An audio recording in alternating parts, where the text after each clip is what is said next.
They used to tell me. Used to tell me. Morning, welcome to our Black Rhinos closing banquet this year. My name is Darwin Newton. I happen to be a member of the Delta Mu chapter of Omega Psi Phi, initiated in Georgia Tech in 1994.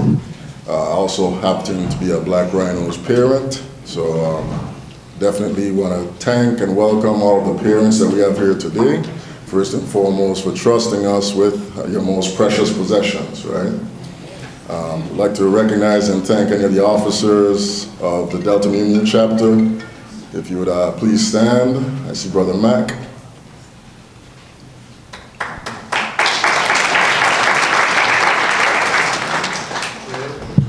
And as well, many of you may not know, but the Black Rhinos is actually a program of commitment to excellence, which is our nonprofit organization that is set up to really run a lot of the charitable functions of the chapter of Delta Mu.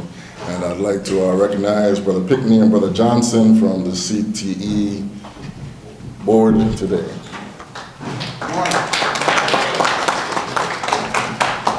Thank you. And of course, this is session number 10, 9-10, and I would like to welcome our Black Rhinos. We are really here for you and because of you. And you gentlemen are looking sharp, you're looking crisp. I know there was some tie critique going on outside by you and your peers out there, and we're glad to see it. Every year the tie game gets a little bit more competitive. So next year I'm looking for bow ties and pocket squares. We'll see if you guys can pull it off. Real briefly, I have the honor today of introducing our keynote speaker. And I wanted to begin here very simply by reciting a poem that is close and near and dear to the heart of every Omega man. I had to learn this about 20-something years ago, so I figured I'd do it by memory, and my son convinced me that if I came up here and made a mistake, I'd never hear the end of it, so just in case. The Bridge Builder by W.A. John Gore. An old man going a lone highway came at the evening cold and gray to a chasm vast and deep and wide, through which was flowing a sullen tide. The old man crossed in the twilight dim. The sullen stream had no fears for him, but he turned when safe on the other side and built a bridge to span the tide. Old man, said a fellow pilgrim there, you are wasting your strength with building here. Your journey will end with the ending day. You never again will pass this way. You've crossed the chasm deep and wide. Why build this bridge in the evening tide? The builder lifted his old gray head. Good friend, in the path I have come, he said, there follow it after me today, a youth whose feet must pass this way. This chasm that has been as naught to me, to that fair-haired youth may a pitfall be. He too must cross in the twilight dim. Good friend, I'm building this bridge for him. Ladies and gentlemen, I was fortunate, blessed, and honored to encounter a bridge builder when I came from the Virgin Islands to Atlanta at 17 years old to go to Georgia Tech. Never having lived outside of the islands in my life, never living in the US and abroad. And having all the knowledge, insight, and power that a 17-year-old man, is imbued with. And it has really demonstrated to me how critical having those bridge builders are.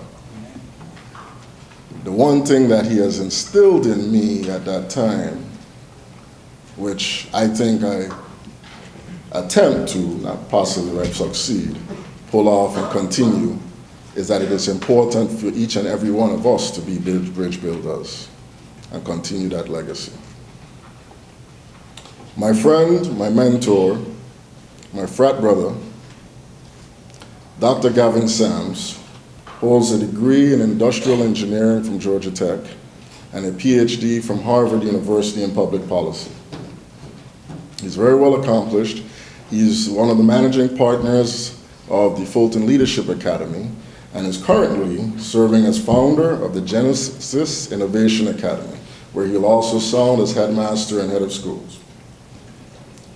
Extremely accomplished. We've had several articles written on Gavin. He is the pride of the Delta Kappa chapter of Omega Psi Phi at Georgia Tech. I will say, however, I am most impacted and grateful for the work that he did at Georgia Tech with the Office of Minority Education Development. It may come as some surprise that unlike our HBCUs, that those of us who attend predominantly white institutes have a little bit different challenge going through the university.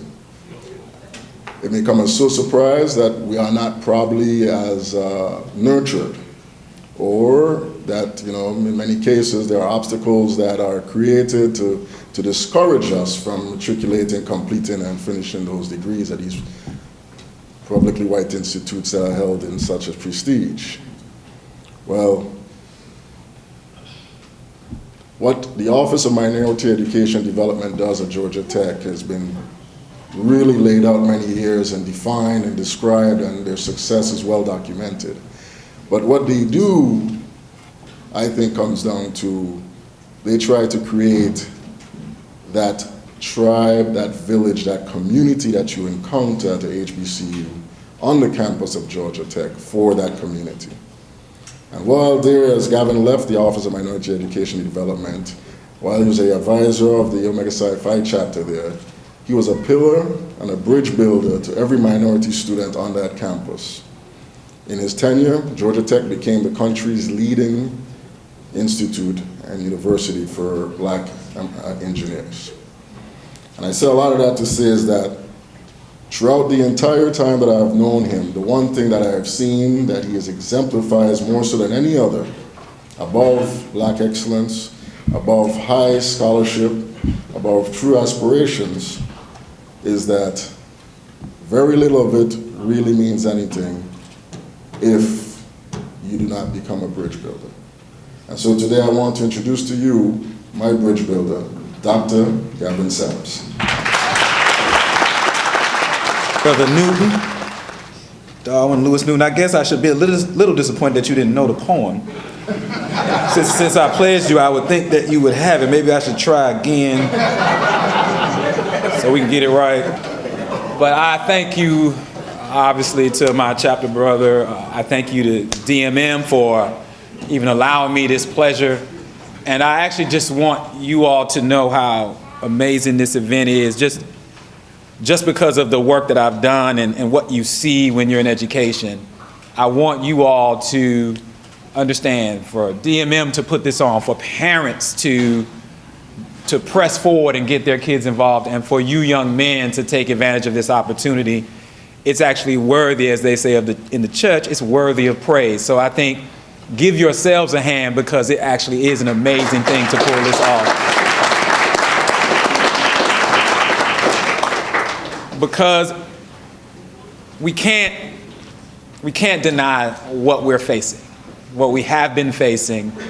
The idea, and certainly the reason why this is even happening, is because our boys, our young men, have been struggling. And it's not new. It's probably a few hundred years old. And it doesn't just affect our young men. It affects our daughters, because it affects the world of choices that they have as they get older. It doesn't just affect the boys and our sons that struggle, it actually affects those that don't, because who are going to be in their network? Who will be their peers? Who will be those who will stand with them and push them to be excellent and to walk in the destiny that they should walk in? So the fact that boys are struggling in such large numbers is a problem for the whole community. And while this is a celebration, I apologize for talking about the numbers, but we must speak truth. Because we now know, again, that if you look at all the academic numbers, grades, test scores, all that, black males are unfortunately at the bottom. Again, this is a long-standing issue. People act like when they started writing about the black man as an endangered species back in the 70s or 80s that it was new. Well, again, when has it not been that way? Did we think it was different in 1860, 1760? It has always been that we have been the targets of oppression. But the numbers, we thought progress would change, and we would think by 2017, even though we knew it wouldn't be perfect, that it would be better than it is. It would be better than knowing that 1 in 3 African American men can expect to go to prison in their lifetime, or at least actually by the time they are 35 years old. We now see how it's still the case that homicide is like the leading cause of death among young black men, and for all the concern that we have, rightfully so, about what happens in police male interactions, that much of that violence is perpetrated by us on us, and it's a problem. We understand that 70%, it's actually 72% of our children are born into single-parent homes. You say, well, that's not a direct notion about black men, but it is, because it speaks to how the notion of black fatherhood and black husbanding has been diminished and almost like put on the back burner as if it's not real anymore. So yeah, we've got some work. That's why this is worth celebrating. Because you said, no, not on my watch. This is going to be different. And I just want to speak a little bit, because I know there's a 6 to 12 years old, and it's a 6 to 12th grade, and a lot of angels, but I want to speak to some things that I think are foundational to why something like this is so powerful, and what we need to do with all of our young men, not just in this room, but across our nation as we move forward. My fraternity, Omega Psi Phi, has 4 cardinal principles: manhood, scholarship, perseverance, and uplift. And I just want to speak a little bit, I don't want to stay up here too long, but just about manhood as the core foundational thing that we need to focus on to make sure that the tide gets turned. And it's why I'm sure, again, we're here. I'm sure this is why DMN started this, to focus on building young boys into real men. When I pledged, I remember being asked what all these principles meant, starting with manhood. And I don't remember what I said, but I do know that it wasn't right by the reaction of the brothers in the room. And what they explained to me very simply was that manhood was about taking care of your responsibilities. For all the things I might have thought it was, that very simple expression actually changed my life. The process changed my life. That notion of who I was supposed to be as a man changed my life. So if we ask ourselves responsibility, take responsibility for what? I'm just going to mention 3. You could talk about this ad nauseum, but I'm going to mention 3. Our young men have to be able to take responsibility for themselves. They have to be able to take responsibility for looking out and taking care of others. And they have to be able to take responsibility for developing a relationship with their God, something bigger than themselves. Well, when we talk about taking responsibility for oneself, what I think I'm really talking about is becoming an independent young man and becoming somebody who's accountable for your actions. So what do I mean by independence? Well, I guess we could think about the idea that there's really nothing worse that we could see than a grown behind man who still needs to go to his mama to be taken care of. We understand that now. We understand that vision, right? Like, and I don't mean for help, because we need to help each other, but you know what I mean. I mean 25, you still coming back home. 35, you still coming back home talking about mama, I need, mama, I want, mama, I need you. That is not independence. That is not what we're after.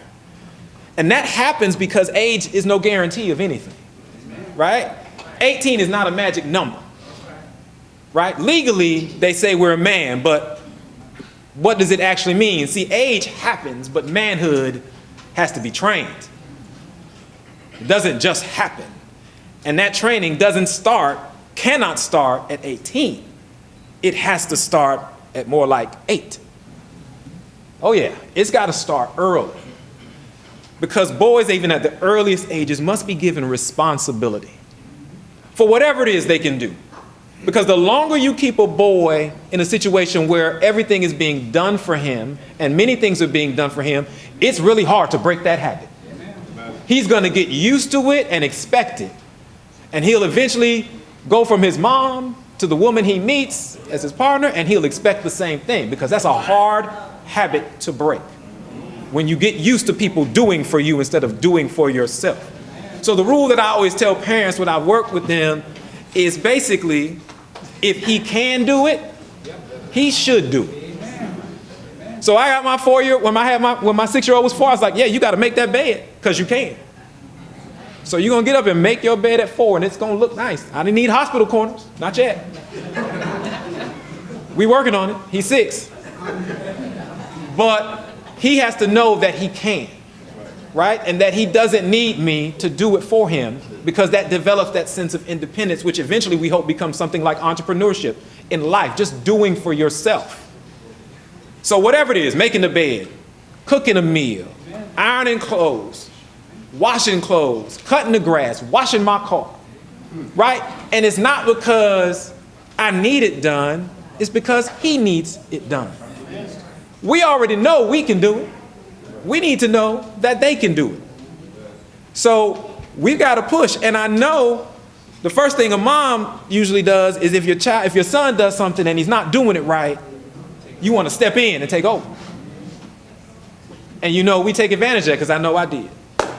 My mama would say stuff like sweep and I'd sweep on purpose in a way that wasn't quite right. Like, this how you do it, mama? And eventually she'd get frustrated and come snatch the broom and be like, go sit down somewhere and let me get it. So I never really had to sweep, because she didn't understand that I needed to be trained. Now, the interesting thing is most moms with their daughters do it opposite, right?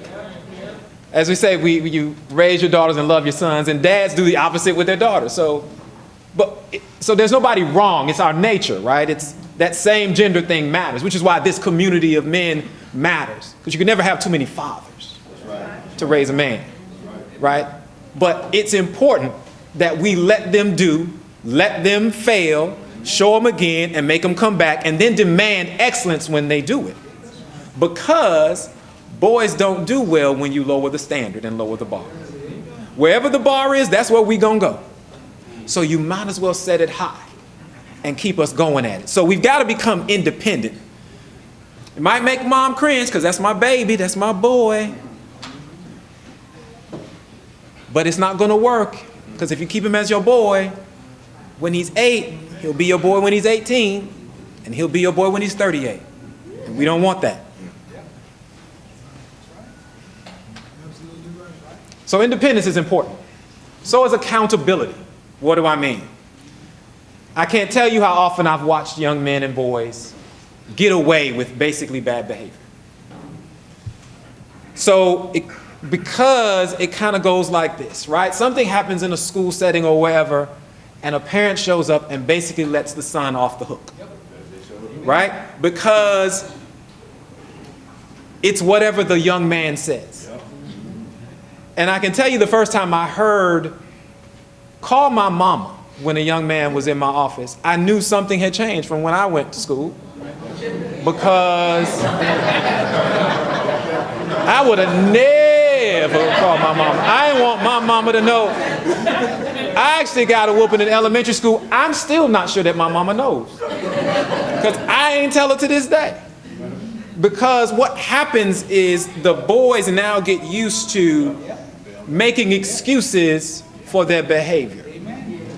And that's just a real problem.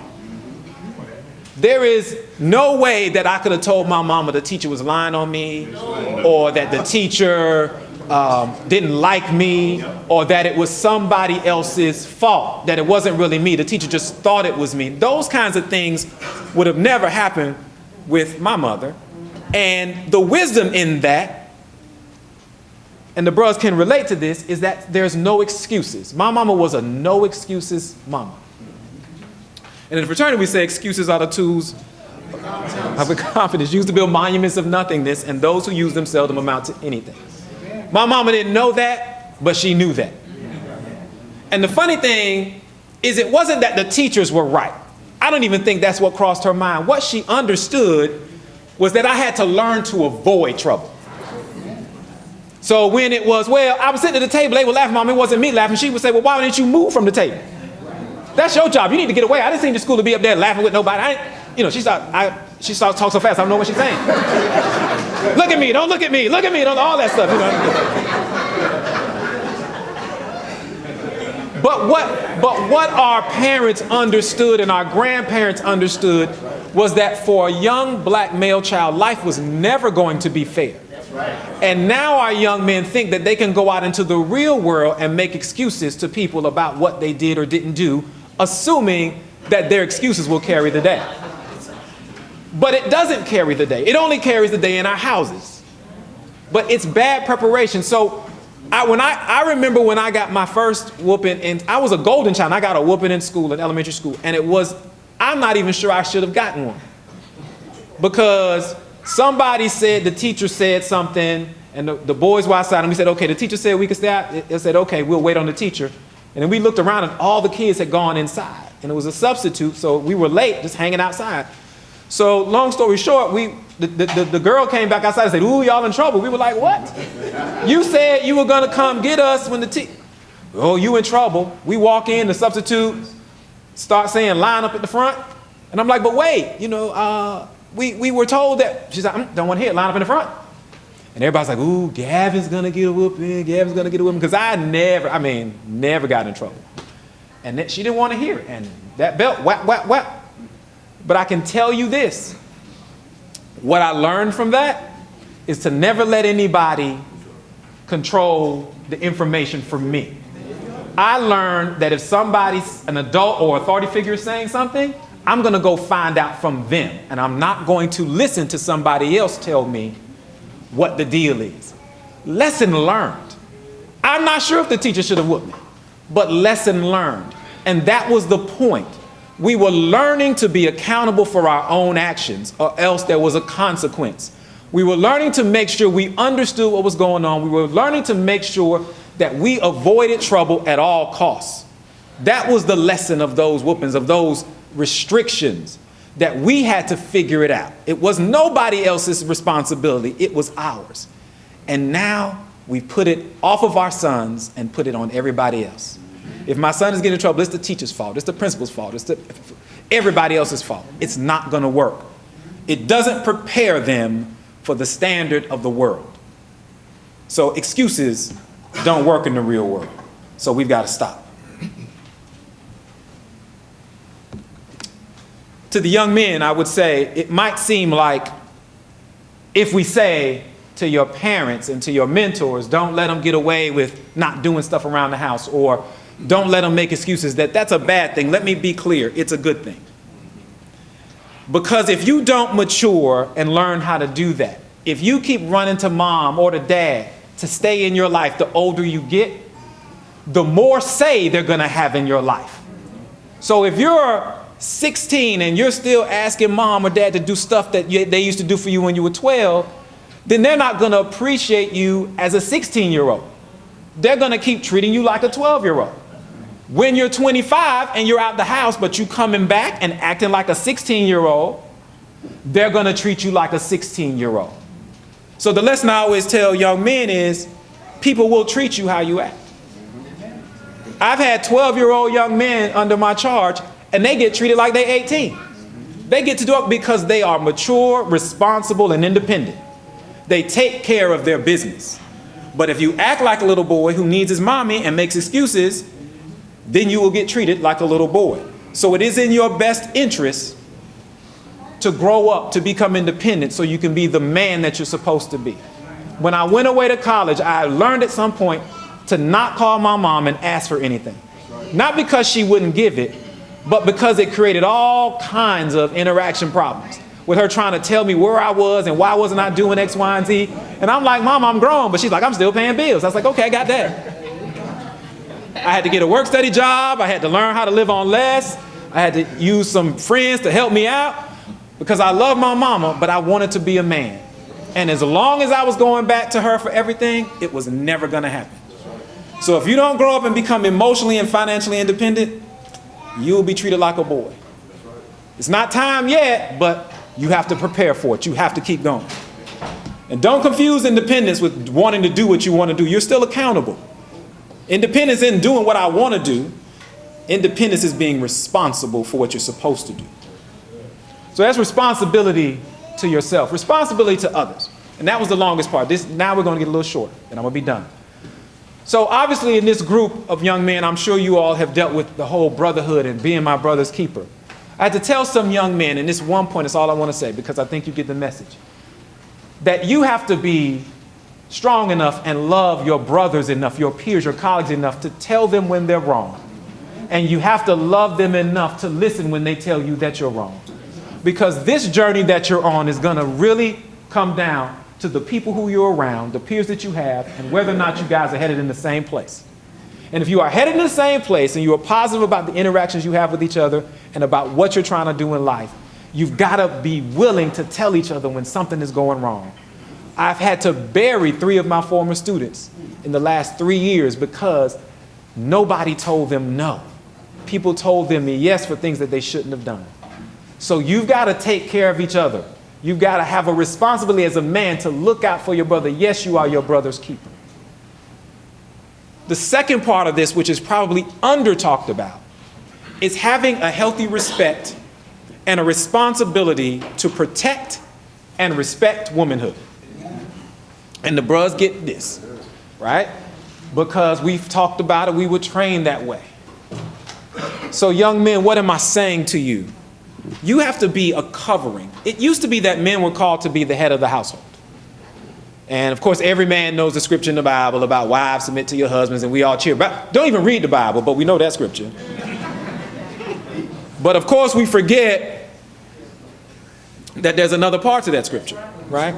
So we like the part that makes it seem like we the man of the house, and this is our house, you got to do it, everybody got to do what I say. But there's another part to that scripture that talks about sacrificing, giving of our lives for our wives, because that's the way Christ gave his life for the church. It is the essence of being a covering. See, the whole headship fell apart because we didn't understand that's what it meant.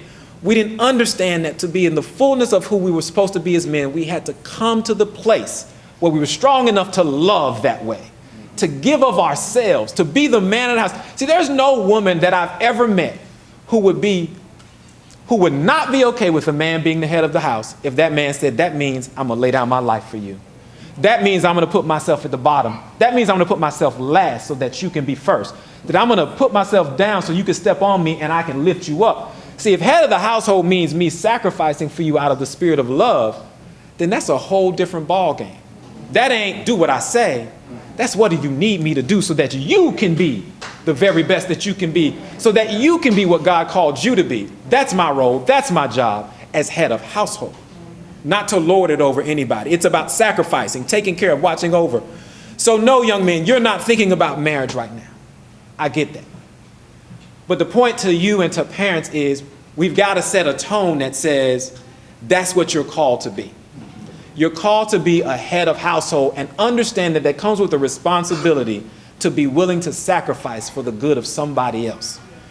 Because you don't just wake up one day and say, I want to be a husband and a father. That's got to be trained into you. You got to practice that. You got to practice treating the young girls that you meet with dignity and respect, and stop thinking of them as being there for you, for your enjoyment or your pleasure, for what you want to see happen. That's not the point. I get that. I was a young man. I understand.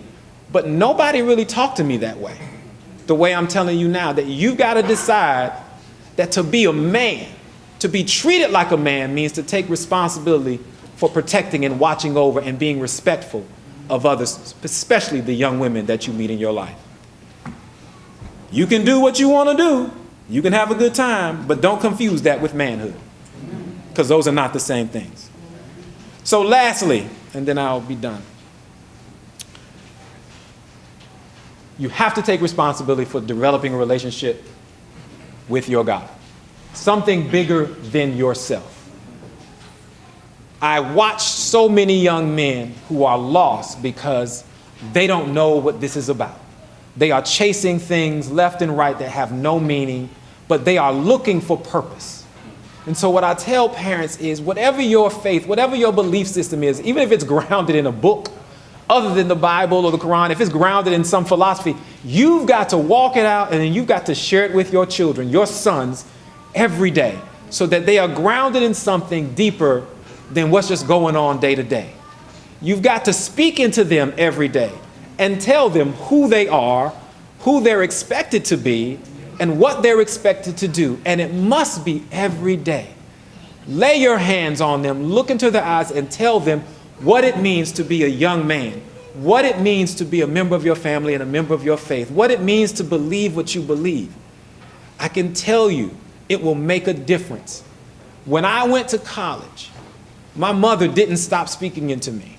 And I did what I did, but I remember when I needed something more, when I was struggling and floundering and all the social stuff wasn't working and the academics were fine, I remember the words that she poured into me. I remember that the words that she made me read. I remembered all the things that she preached over me and prayed over me about. They come back. It doesn't seem like your sons are always hearing you now, but you cannot stop. You must pour into them every day, because it will come back in due time, in due season, at the appropriate time, to cover them and to build them up when you're not around. Your words carry power. What you say to them carries power. So don't stop. Let them know who they are so that they can develop that relationship with somebody other than you. Remember, our job is stewards. We raise them and we present them back, because they got to go do great things, and they won't be around us all the time. So you've got to build that foundation. So I say to you parents, build it. And I say to you young men, understand that there is more in you than just the things you do every day, that you were born with a purpose. You were born for greatness. There are great things in you that are bigger than just getting a grade or going to a party, that you were called not to simply take the world at face value, but to change it, to make it something it's not, to make it better than it is. You have a gift, you have a passion, you have something that is deep down inside of you that you've got to walk out, and you've got to take responsibility for walking it out. Your parents cannot do it for you, so you've got to be independent. You've got to be accountable. You've got to take all that you've been given, and you got to work it. You got to go make it happen. And along the way, you got to make sure that you have given back the same way that people in this room are giving back to you, so that the next generation can find out how they too can be independent, accountable, and walk in their gifts, walk in their talents, and change this world for our community and for all the other young men who look like you, who need that help, who need that support to be as great as they're supposed to be. So I thank you for your time, and I hope you have a great rest of this evening. Thank you guys very much. So our next portion of the program is our presentations of Black Rhinos Awards. And so when you hear your name or what have you, please come to the front. Okay, our annual awards come in two forms. One is Commitment to Excellence, and the other is Striving for Excellence. Commitment to Excellence is for the young man who, or well, several young men who have missed essentially no activities throughout the year. Striving for Excellence would be the young men who have missed two. So first one is Avery Riddick, has a Commitment to Excellence Award. Avery is not here.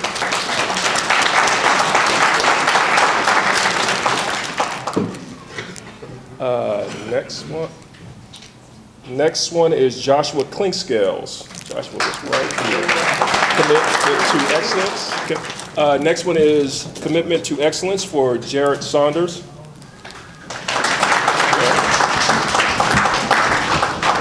Oh, there it is. Come on, Jared, double time. I know, trying to be cool.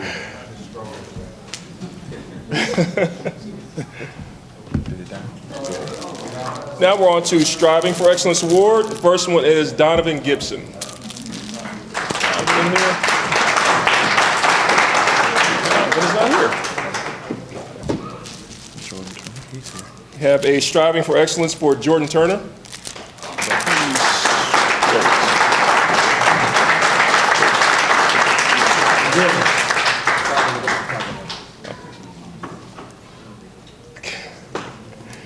Next, we have a Striving for Excellence for Justin Clinkscales.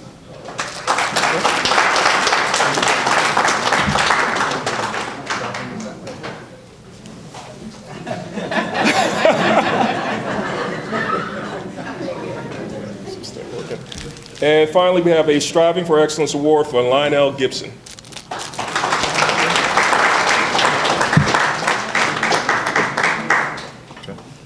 That's it. Someday we'll get started. There you go. Yes, sir. Oh, there it is.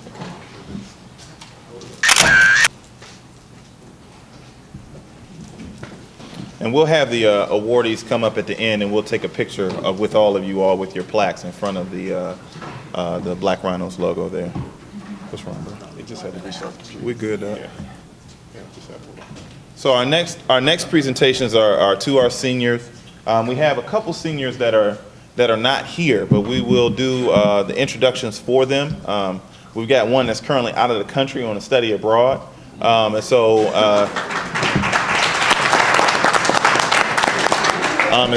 from that perspective, the kid's not just sitting at home avoiding the event, but we still will acknowledge them as our graduating seniors. And so we'll have a couple brothers come up and speak life into the young men and give you a little bit more information about them. And once we get through our IT troubles, and I think we need an IT person on the committee, I think we're just going to skip over that. we will add that onto the board. So you can go ahead and start with the first one. Let's just skip over that. Yeah.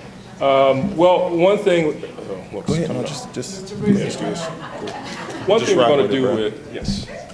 There's a connection missing to the computer. Where's the computer? Just wanted to explain, for each of the seniors, we have some gifts here. First thing we have is a letter of congratulations from our next mayor, or next Atlanta City Mayor, who's Atlanta City Council President Cedar Mitchell, who is also our fraternity brother. So get out there and vote for Caesar. He's a good guy. We also have it's a nice wristwatch for each of the young men, engraved from us also. The third present is what we call a senior stipend. Third present is the senior stipend. That's actually not in the bag, but it's going to be mailed to each of the young men next week because it comes directly from our treasurer.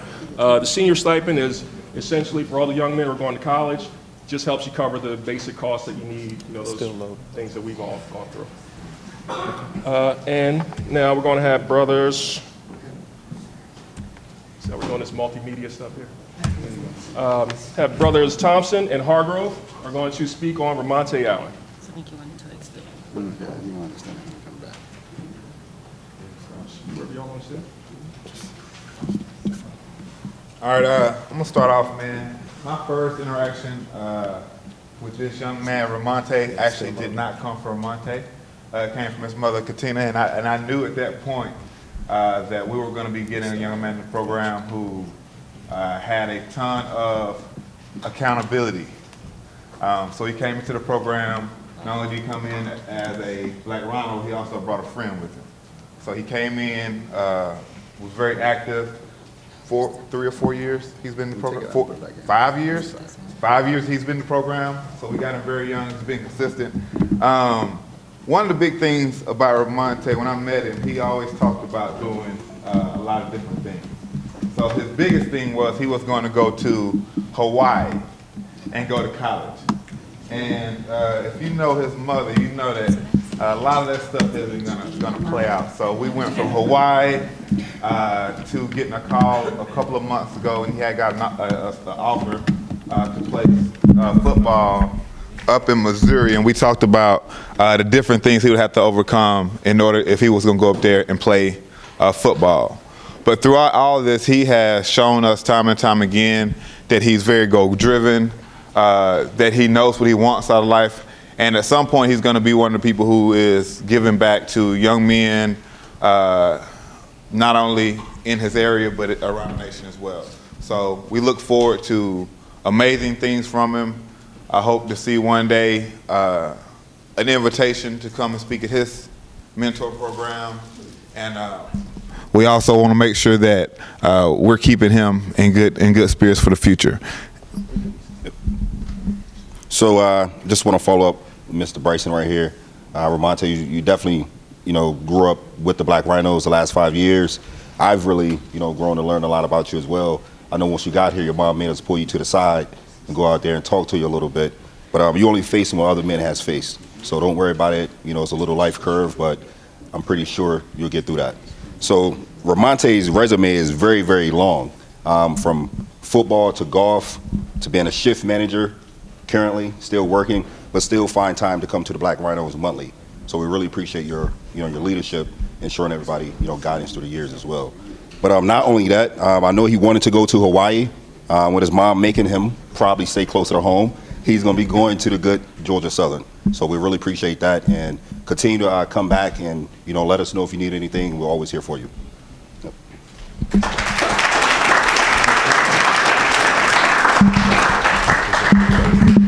So Ramonte, if you would come up, we have a gift for you. Congratulations. We'll take a picture of this. Take this off.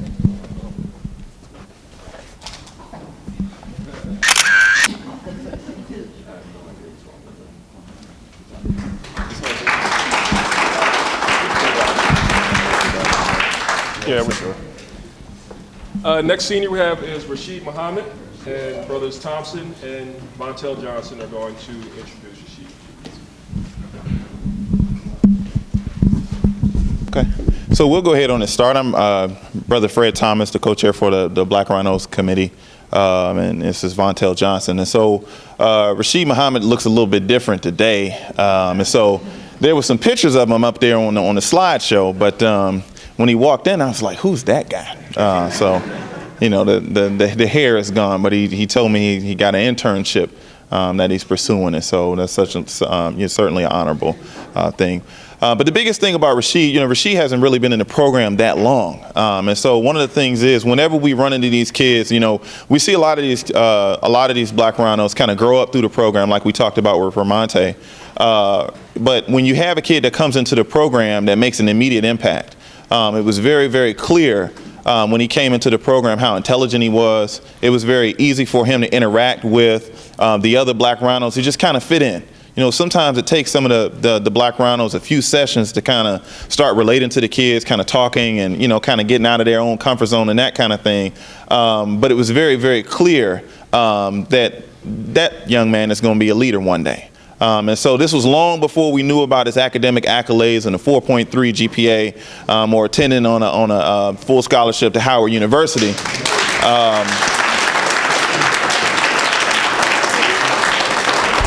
But it's very, very clear that, you will go far in life. And so we certainly appreciate you. Although you've been with the program for a short period of time, we look forward to the accomplishments that you will achieve in the future.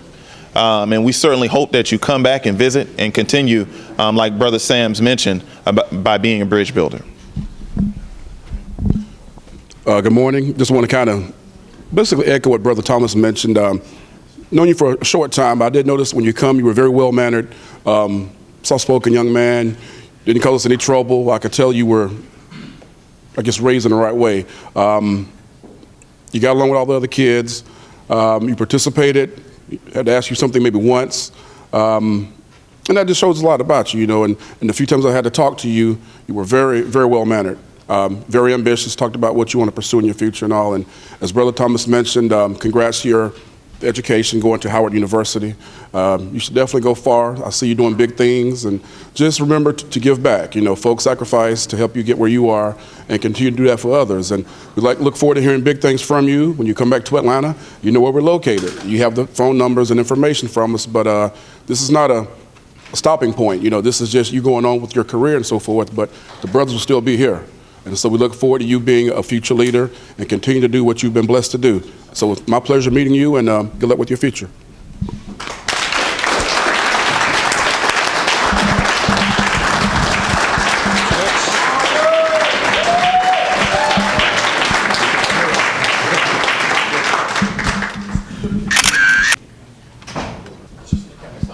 Okay. Well, good morning again. Hey, I'm here to speak on young man. We got to know a lot over the last couple of years, Mr. Avery Reddick. Unfortunately, he's not here today. Great young man, very ambitious. I was telling the guys earlier that I want to share a little story about Avery, and they give us information, background information, bio to mention and all, but I like to talk about things that we actually witnessed by interacting with these guys. A couple years ago, we had our annual Black History Month event in February. We participated in the MLK March.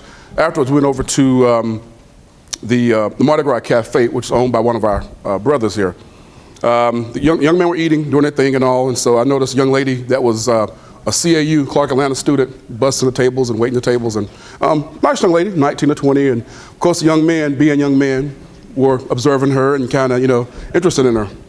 So Avery stepped up, very calm and collective as he always is, and approached her and, was like to the guys, I'm going to get her number and all. And he did not. She kind of, but it was just funny that's just his nature. He was good spirit, good guy. Another thing about Avery I liked was that he talked about his future and wanted to be a good role model for his little sisters. He, again, big brother, has young siblings, and he always talked about the need to make sure that he sets a good example for them. Quiet guy, but he's very doesn't like confidence. At one time, I thought he was going down to Fort Valley to my alma mater, and I was hoping that would happen. I could go down and show him around a little bit, but things have changed. He's now going to, I think, a 2-year school and going on to Georgia Gwinnett. He wants to pursue his MBA. He has also mentioned possibility of military and a few other things, but very ambitious young brother. The world is his. He's been with us about 3 years, I think, and I've known him, I guess, the last 2 years very well, but wish him the best. And again, unfortunately, he wouldn't be here because he definitely would have a few words to say, but just Avery, hey man, glad to meet you. Stay in touch with us. This is not the end. This is the beginning, and continue to stay in touch with us.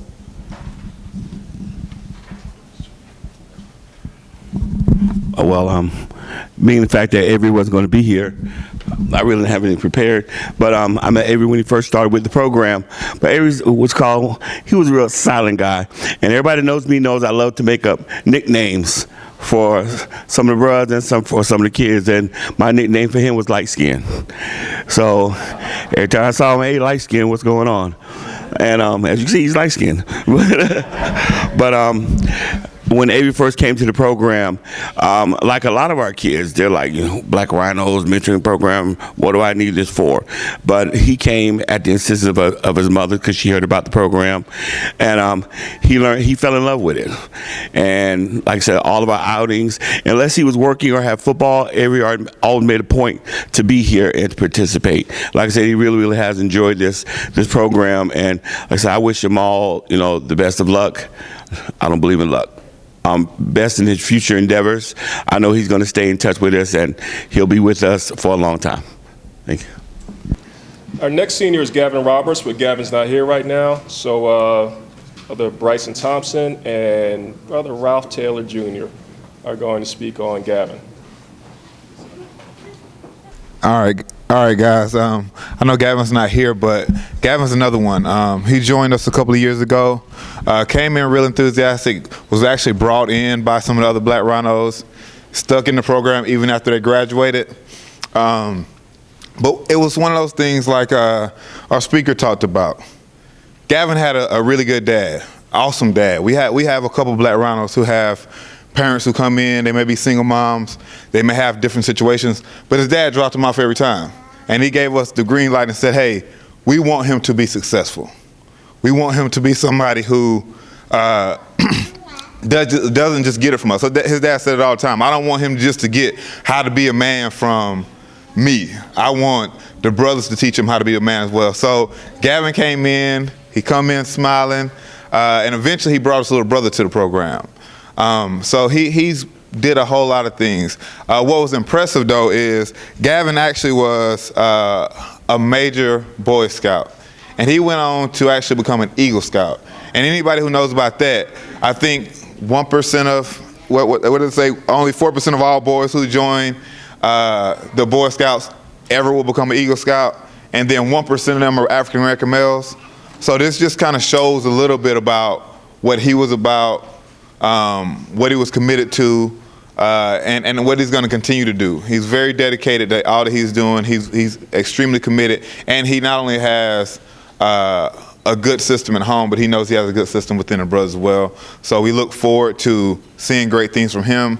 Of course, he's another one that will be in the area, and I think he'll come back and do amazing things, not only for community, but hopefully come in and leave a bit of blueprint for the Black Rhinos as well.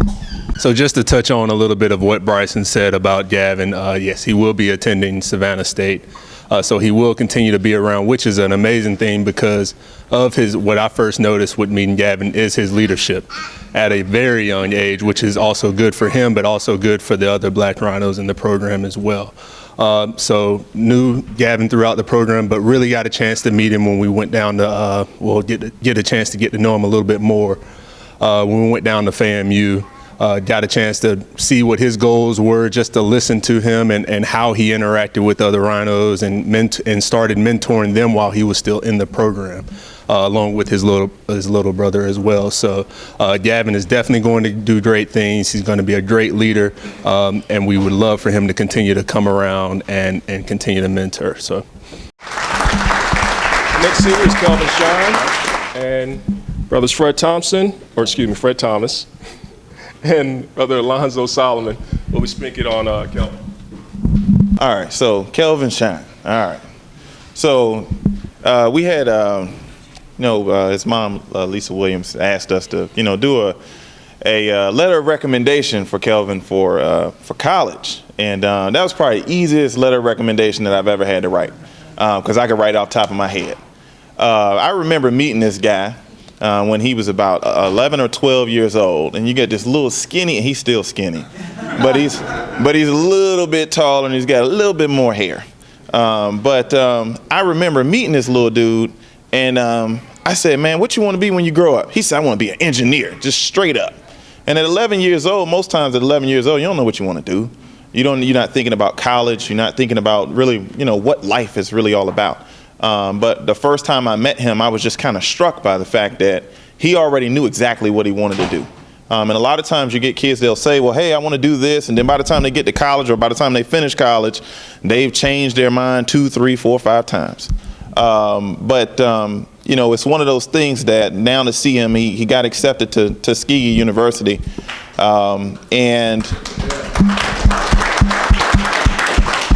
In their architecture program. So to just see from the time that this was just a little young tyke that already knew what he wanted to do, to see that just kind of come to fruition, certainly is a great thing to watch and see. But he's always been interested in engineering and architecture and so forth. And so it's been an honor for you to be in the program. It's been an honor to watch you grow up. With the program. We get, like I said, we get kids that kind of come in the program at various points because they've heard about the program for someone else, or they come to the program because of someone that's currently in the program. But when you watch them, when we say we have young boys from the age of 12 to 18, not all of them go through the program from 12 to 18. And so that's one of them. And so just thank you for your commitment to the Black Rhinos program, and we wish you great success going forward. Okay, thank you. Thank you.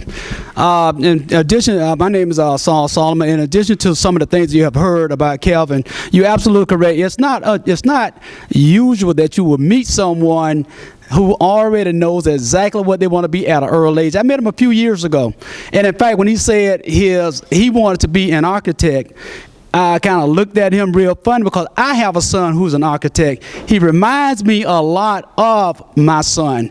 And one thing when you talk about engineers and architects or artists, it's one thing about them. They learn and they develop that at an early age. And that's so unique that I was able to pick up with him because he reminds me so much of my son. When you travel with architects or engineers, they'll stand there before a picture forever. And then you walk away, they say, did you see that? See what? They see things that we don't see. They see different lines. They see all of those things. And just like me, when you pick up a package and say a little assembly required, if it's in 3D, I cannot do it. I used to call him at 5 and 6 years old to do my 3D pictures, okay? But one thing about it, so he has my son's telephone number because my son was still in the architect program. And I say struggling because I was threatening that if he didn't get in a fast hurry to finish this program, I was going to pull him out and send him to the Army or somewhere else. But anyway, so I was able to establish communication with him. So he has a number. So therefore, I want him to communicate with him because he's in a very unique environment. But my son went on architect and got a master's in facility management. But what I call my son, who lives out in California, developed this California mentality, I said, what should I tell Mr. Shine that's so profound that he will certainly be able to understand exactly what it is that he is to do? He said, tell him to stay focused. I said, anything else? You're like, what, how he should, go about approaching his class? No, just tell him to stay focused. And that is so important when you get to college. I guess the young people say stay woke. I'm saying stay focused, because once you get to that university, there could be a lot of distraction. But I am so confident that Kelvin will be able to do that, because he is a very focused young man. And I've always been impressed with that as I observed him from afar. And I think he was going to do extremely well at Tuskegee, even though I did want him to go to Florida A&M University. But that's okay. That was not in the carpet. Tuskegee is an excellent university. And regardless of where you go, that's what we want. And one thing I would like to encourage Kevin to do, and that is always know that what we like to call the 7 P's. Prior, proper, planning prevents piss poor performance. So always stay focused, remember the 7 P's, and do excellent in life, because we depend upon young men like Kelvin to not only go and be a success, but pay forward and help others and pull them up as they climb. All right, and for that, we're so grateful for having Mr. Shine Jr. in our program.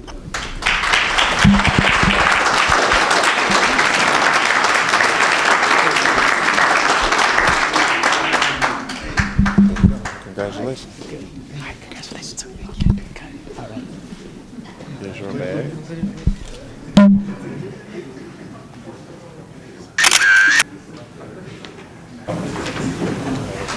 So, instead of Ramel hanging out with us, he sent his mom over to talk to us.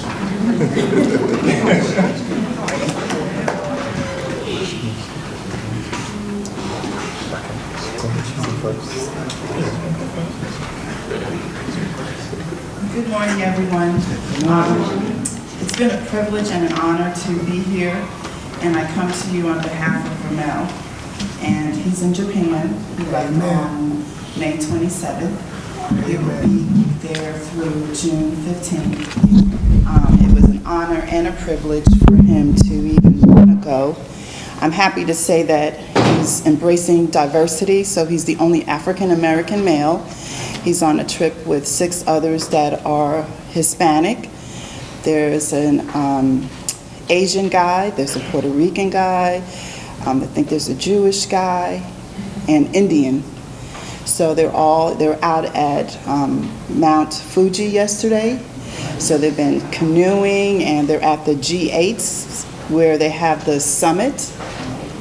So they were there yesterday. So I called Ramel this morning and I said, well, you were supposed to email me what you wanted me to say on your behalf. So this morning on my way over here, he texted me, so I want you to listen to his words. He says, let's see, because sometimes these text messages, they come in out of order. I would like to start off by saying thank you to all the bros. I guess you guys know what that is. We'll talk to him about it. And maybe I'm just not saying it right.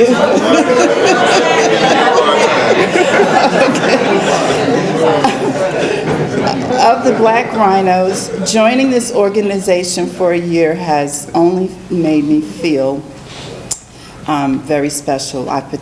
And made me feel like I participated for years. The hospitable nature of the staff and the young men I have connected with have made me feel like I'm a family. I write this with an authentic smile because all of you have made such an impact on my life, even though we have met for only a handful of times. I'm currently in Japan, and even though I'm having a wonderful time, I wish I could be there to share these words amongst my newfound family. You guys are truly a blessing, and we will definitely stay in touch. Thank you, family. And he says, arigato, which is thank you in Japanese. So.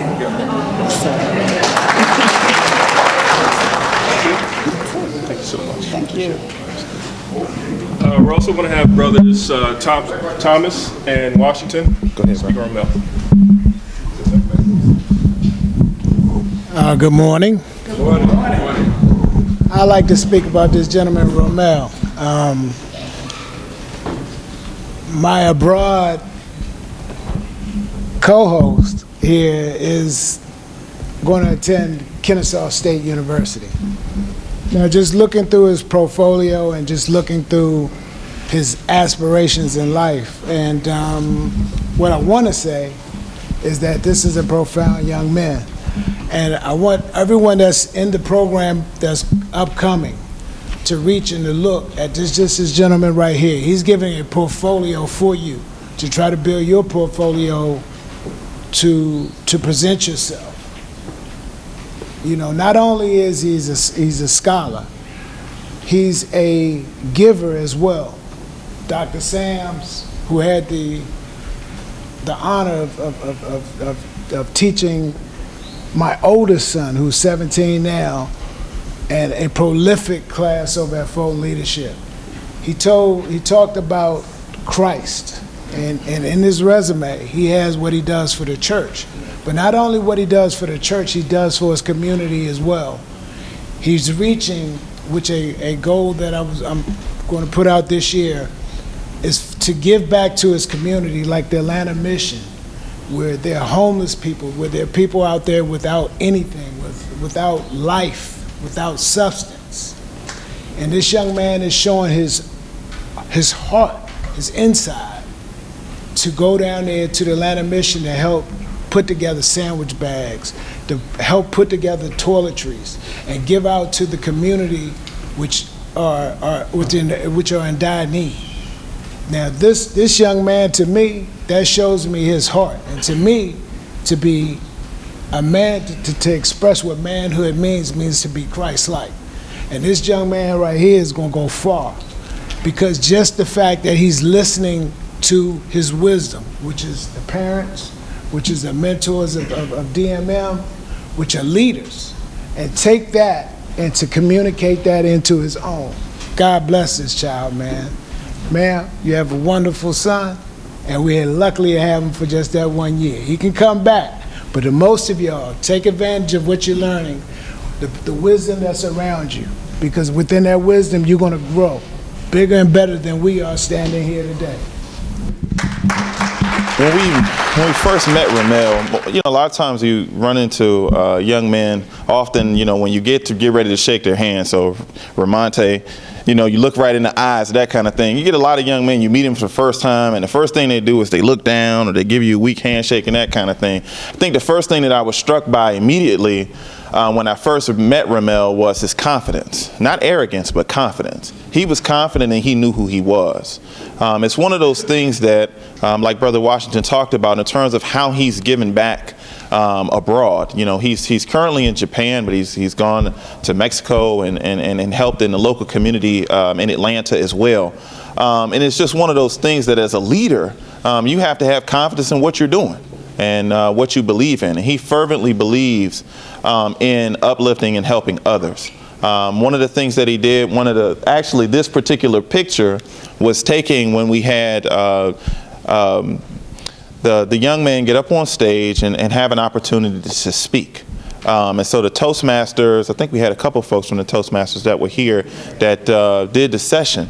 And when this young man got up there, you know, everybody they were given like certain things they were supposed to say. They were given their name. They were given an opportunity to say a couple things about themselves. Ramel got up there and did a whole freestyle with everything related to what was asked. And it was just such an encouraging moment to just watch, because you saw so many young men kind of go up there terrified that I'm standing up here, you know, you see him just kind of sitting like this or just kind of slouching over and that kind of thing. Ramel just went up there and commanded the stage. And so from that perspective, it's just, you know, like I said, when we get these young men that come into the program, it's remarkable to find a young man who's so refined. And so we certainly appreciate him for being in the program this year, and we certainly look forward to all of the great endeavors that he chooses to partake in going forward. So just want to congratulate him and for his mother, we have his bag, his gift bag. So thank you. So we'll take the picture with you.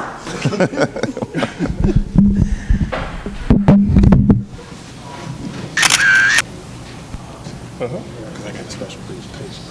Really? For you? Oh, okay. Well, you want to do that now? Let's do it at the end. Okay. While we're on the topic of seniors, I'd like to ask if any of the seniors would like to say anything. I know, Rashid, you specifically mentioned that you wanted to talk, and if you other seniors would like to come up and speak, welcome. As was said, my name is Rashid Muhammad. I am a recent graduate of Fulton Leadership Academy, and I will be attending Howard University in the fall on a full academic scholarship.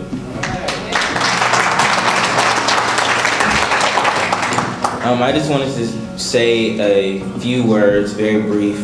I've had a tremendous time here with the Black Rhinos Mentorship Program. Not only did we learn about ourselves, but we learned more about our history and the great things that have been accomplished by past generations. We participated in meaningful community service projects and volunteer works, and those activities taught me the importance of giving back to the community that has given so much to me.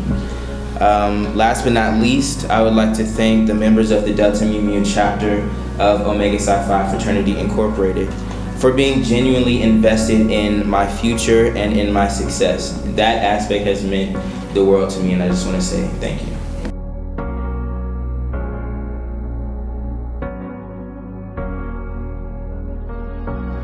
Hello everybody, thank you for coming out and celebrating us in this banquet. My name is Kelvin. I graduated from Druid Hills High School recently, and I'm currently about to go to Tuskegee University to major in architecture. This program, I think this program is really excellent, and I recommend anybody who's in here now, if you know any of your friends, please tell them to come out, because this program is so essential and it's just a really great program. I've been here for about 5 years, and we've done so much work to help other people. We've done a lot of volunteering work. We've done a lot of self-building work, like simple things as learning how to tie a tie or fix a tire and things like that, and other things as far as just learning how to become a man and become successful. So I would most definitely like to appreciate every single one of the bros for dedicating your time, energy, effort, and everything into us. Thank you so much.